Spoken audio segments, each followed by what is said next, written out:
Hey guys, welcome to episode 1 of the Launch and Scale podcast. If you are confused wondering why there is an episode before this, that is the overview episode, and that is a way to give you a flavor of the show and see if this is something that you want to give a shot and listen to. If this is your first time listening to the show, be sure to head over to kirsten.com/podcast and subscribe to the show. And if you like what you hear, please do leave a review as it helps other people find the show. If you cannot find my name, it's probably because you can't spell it. No one can spell my name properly, but that's the fun in this. So my name is spelled KHIERSTYN.com. And I'm stoked about this episode. Last week, I emailed the Crowdfunding Uncut family, which is the name of the old brand that Launch and Scale evolved to. I asked them, what do you want to learn in e-commerce? Here is the name and the topic of the new show, Launch and Scale. What is a question you'd like me to cover? And Brett Buxton is one of the people that emailed in a question, and actually his actually evolved into a two-parter. So the meat of his question is covered in episode 2, so the next one, which is how to make sure people actually want your product before you sink thousands of dollars into it. But Brett, where he's at in his product cycle, is he is an Amazon seller that is now creating a proprietary product, so a product that is his own. It's not necessarily a white label product or a commoditized product like on Amazon. So because he wants to actually build a brand around a product that he owns the IP for, his question had that in there. So I was like, that would actually also make a good branch of an episode. So I'm going to read his question in episode 2 because the question is heavily related to product validation and being sure that someone wants your product before you actually go and sink money into it. For this episode, though, we are taking a look at the question really is, do you have a Me Too product or do you have a brand? Because frankly, in my mind, I think that you cannot have both at the same time. I think that one should evolve into the other, or you make the conscious decision to go with one and grow into it as you go. Let's start by looking at what a Me Too product is. A Me Too product is as it sounds. It's like a knockoff, or it is a white label version of something that's already selling.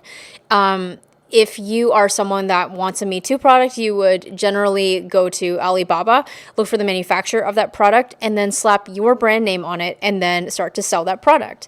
So with Me Too products, typically you'll find them in my world, it's Amazon sellers that start off with the Me Too products. And there's nothing wrong with Me Too. I think it's an excellent gateway. I plan to learn the ins and outs of manufacturing and bringing a product to market. It does have its downsides, which we'll talk about with what is a brand in a second. But Me Too products have one thing that I don't like, and it is a race to the bottom. In my mind, you sell a product or service based on price or quality. With Amazon, with Me Too products, unfortunately, it is just so easy to sell based on price that you, by actually being a bestseller in a product, may have another seller come in and undercut your prices because they've found a way to manufacture and create your product better and faster. And so it's a quick race to the bottom of the price war, which actually is a detrimental long-term strategy, because if you have a product that's selling really well and you have healthy margins and everything is great, any day some other seller can come in and undercut your prices in half. And so suddenly they start to take all the traffic that you got. And it's dangerous because at that point you're going to be ending up slashing your prices if you are only selling to people that value price over value. And with that quick race to the bottom, unfortunately, your prices, you keep slashing them and slashing them and slashing them to a point where you actually barely make any margin or profit off of that product anymore. And suddenly you don't have a sustainable business because you need margin in the product to be able to actually grow this company. And so that is, while Me Too products, I think, are a really great gateway to getting into e-commerce, it's dangerous, in my opinion, to stake your whole livelihood and build a business off of Me Too products, because there is the risk of other people undercutting you on price, which is why I'm in the brand category. Well, a brand in the traditional sense is any product that is manufactured under a specific name. So technically speaking, you could say that Me Too products, if you have a product with your logo on it, that is also a brand. But that's not what I mean when I say that I'm in the brand category.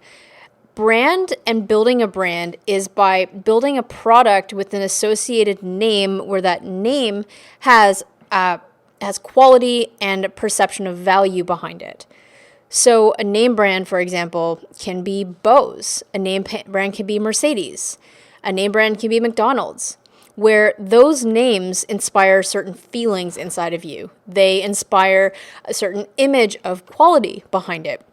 Whereas your perception of McDonald's may be crappy food. It could also be great hangover cure.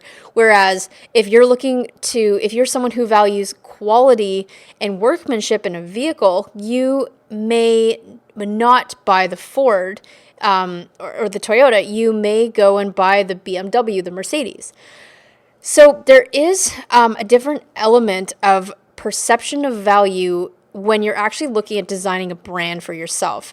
And the brand is something where the main objective for the buyer when they buy your product is they are purchasing your product because of the perception of value, which is very different from selling based on price alone, which is when you are focusing on getting into certain product niches on Amazon that sell just because they're hot markets right now. That's dangerous because you're selling based on price versus a brand.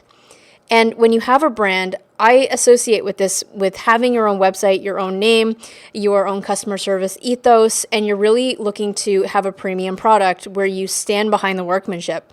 That's what I mean by brand. To take this a step further, brands focus on the person they're selling to. So let's look at the difference between that and the product focused.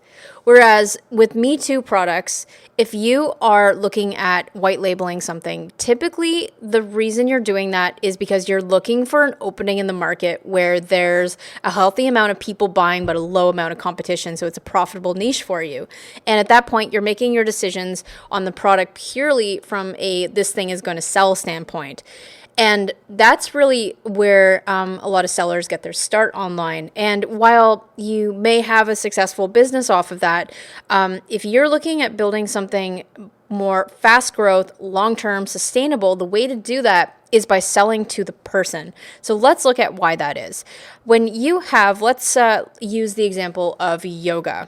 And if I decide to go into the Me Too product space online and I've identified that thin, lightweight yoga mats are hot sellers right now, and there isn't a lot of competition. So I might decide to slap my label Kirsten's Yoga Mats onto an Amazon product and sell it. However, the downside to that is that when I start to become a bestseller in that category, someone else can come in and undercut my prices and sell the same thing for half the price. That is just how it goes. And then I'll be constantly competing on price as opposed to perceived value. So let's say I then, after that failure, I decide to go and launch KirstensYogaMats.com. And this time I choose to not stake my success in one product, but I decide to use rebrand as a premium yoga mat where the name Kirsten has this perception of value, and I now can sell my product at a premium price. I can have product guarantees, and then I can now interact with my customers because I decide to do cool health tips via email marketing and choose to really build a relationship with people and use KirstensYogaMats.com to eventually build out a suite of products. The difference with that versus a Me Too product is the Me Too product really focuses on that one product that can get bombed really quickly on Amazon, versus by you looking long-term with your product, by associating it with a brand and a website that you own, you can actually do a lot more for the customer and focus on creating products that serve their needs and also being a resource online for them in that space.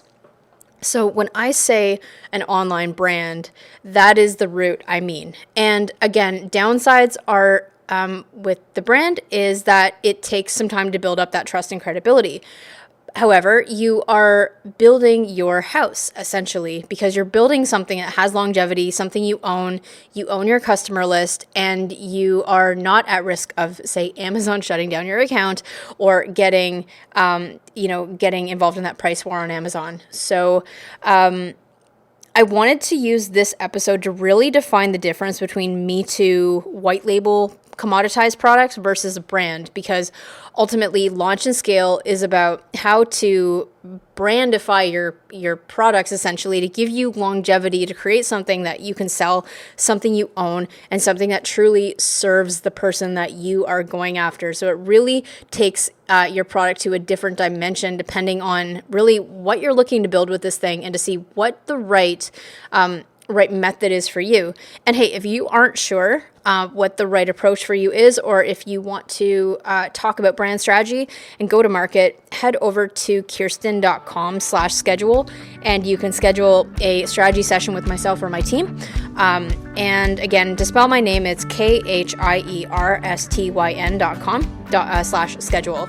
And apart from that, that wraps up this episode. If you like what you hear, please do subscribe and email into the show if you have a question that you want covered on a future podcast. We do give shout outs, as you know. And again, to reach me or our team will be support@kirsten.com. Apart from that, that wraps up this Launch and Scale episode 1, and we'll see you next time.